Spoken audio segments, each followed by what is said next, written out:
Hey guys, welcome back. And today we're doing another installment of the 10x Booster Pack investment, where we do a recap of the sets back from Sun and Moon base to present. And we just had a new release, Paldea Evolved. So that was added to the spreadsheet. I went out, I got my 10 new booster packs. I bought two booster pack bundles. I think I got them for close to MSRP, which I know is probably overpaying. But here you can see I added my Paldea Evolved. I got them for $4.41 a pack. Again, I know that this is on the high end because I know obviously they drop immediately after release, but I wanted to get my hands on these and into the collection as soon as possible. So I was able to check it off the list. Um, but for today, we're just going to be doing a quick basically walkthrough of the snapshot today. So it has been almost 2 months since the last time we covered this. You could see the last time we covered this was April 23rd, and today, the day of filming, is June 20th. So for basically when we say prior month, we can say instead of that prior report, because it was the prior report. Um, we have seen about $11 decrease with all of these sets. I obviously did not include Paldea Evolved because that set was not with us at the time of reporting last time.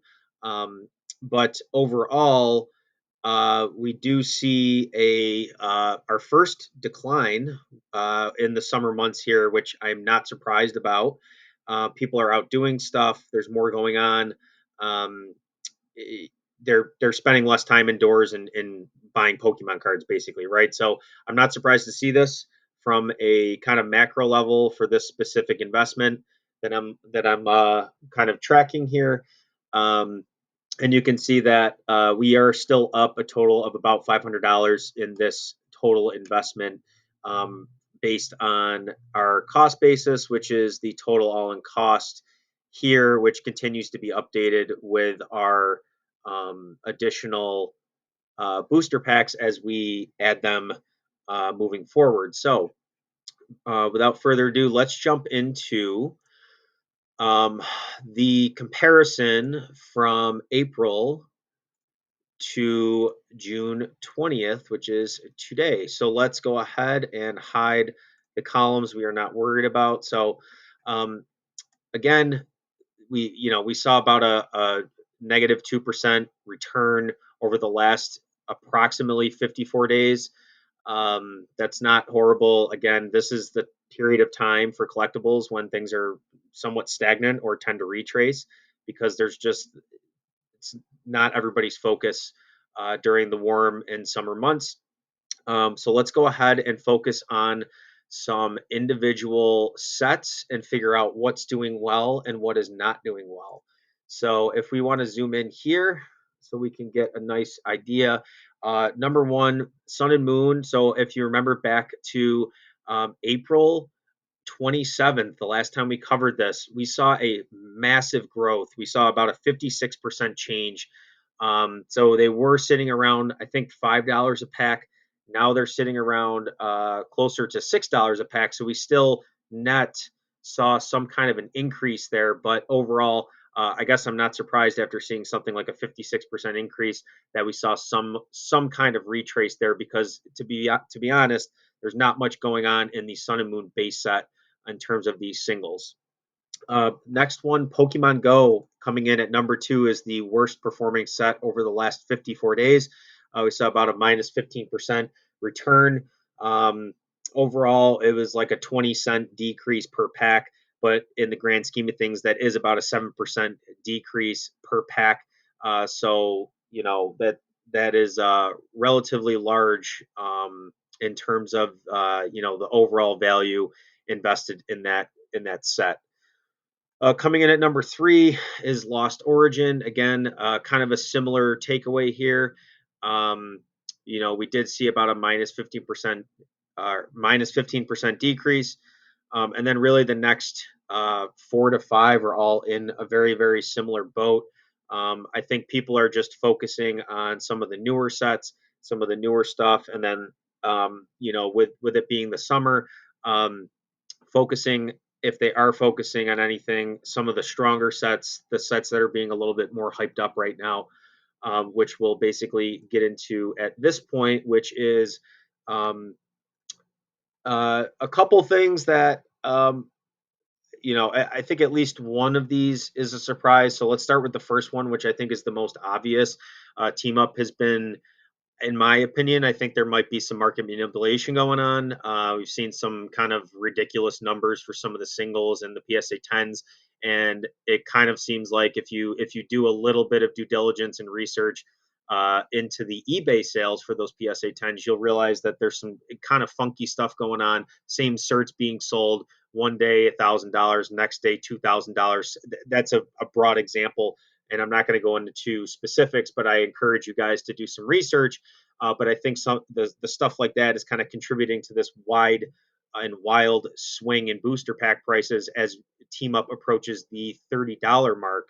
Right. So last month we saw a 15% increase from the prior period. So pretty much over the last 98 days, we've seen almost I mean, 40% increase in the booster pack price. So I would be careful pouring a lot of money into the team up packs, at least the individual packs. I know everything else is probably going crazy too, but we're focusing on the packs here. So just something to keep in mind if you are thinking about getting involved in team up at all.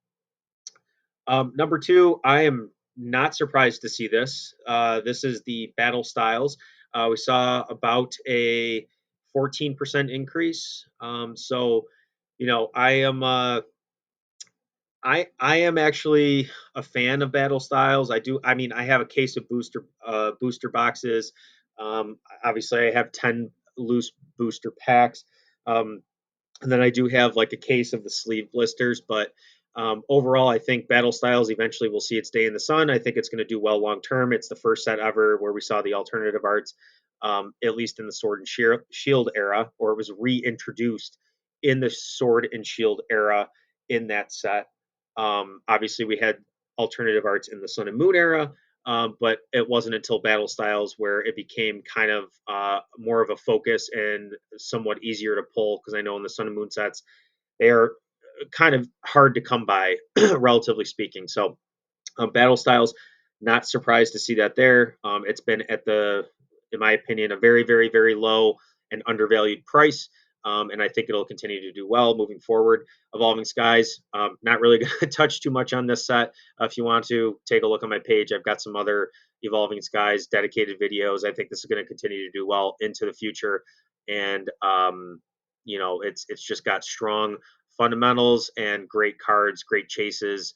And it's nearing the end. I don't want to say that it's out of print, because I don't think that's true. And there's always a chance things could be reprinted, but I think it's nearing with every week that passes, every month that passes, I think we're nearing that time period where Evolving Skies is potentially at the end of its printing cycle. So I think as we get closer and closer, I think we're going to see a correlation to the price continue to skyrocket. And then Dragon Majesty, this is the most expensive booster pack in my collection in terms of this 10x booster pack investment challenge. So again, this is just a specialty set, right? It's an older specialty set. It was released in 2018. We're going on 5 years now in September. So, specialty set that's 5 years old. That was kind of pre-boom. People are starting to explore outside of their normal sets, and Dragon Majesty might be one of those. And as a result, we've continued to see this kind of steadily increase over time. We haven't seen any major booms in this set, but again, this last 40 or 54-day period, we saw approximately 7% increase. So again, no surprises there. So overall, this is what I expected to see. A slight regression back to the norm. So if I go ahead and unhide these columns and we just look at the percent changes, reporting period to reporting period, we see basically started out in the very beginning of the year at about a 206% annual return. That has slowly deteriorated, as I have stated in my prior videos, that I expect to happen back to the norm which, at the end of the year, I would expect to be somewhere between 20 to 30%, unless we see some kind of um, crazy change that is, created by some kind of catalyst that, has not been uncovered yet. So, I expect this to continue to kind of decrease, and maybe even past that 20% into the 10 to 20%. And then once we hit the holidays and the colder months, I expect to see that kind of come back up and trend back up as we get into the springtime. So I guess overall, we've been doing this for a total of 170 days. I want to continue to do this. I'm excited. This is something that I enjoy doing, and we've got 151 coming out soon. That's its whole separate animal that I'm sure we'll talk about potentially in a video coming up here. But lots going on, and it doesn't seem like the hobby is dying at all or going away anytime soon. So I'm excited to keep this going into the future. If you guys like this kind of content, please consider subscribing. Feel free to drop the video a comment, a like. I appreciate any kind of support you guys can provide. In the description of the video, I'll provide a link to our website where we have products. We have PSA and consignment services available, and we also have tools and resources for your collecting needs, so that you can make informed and smart decisions for your investing. So appreciate that, guys. If you stuck around this long, thanks for watching, and we'll see you next time.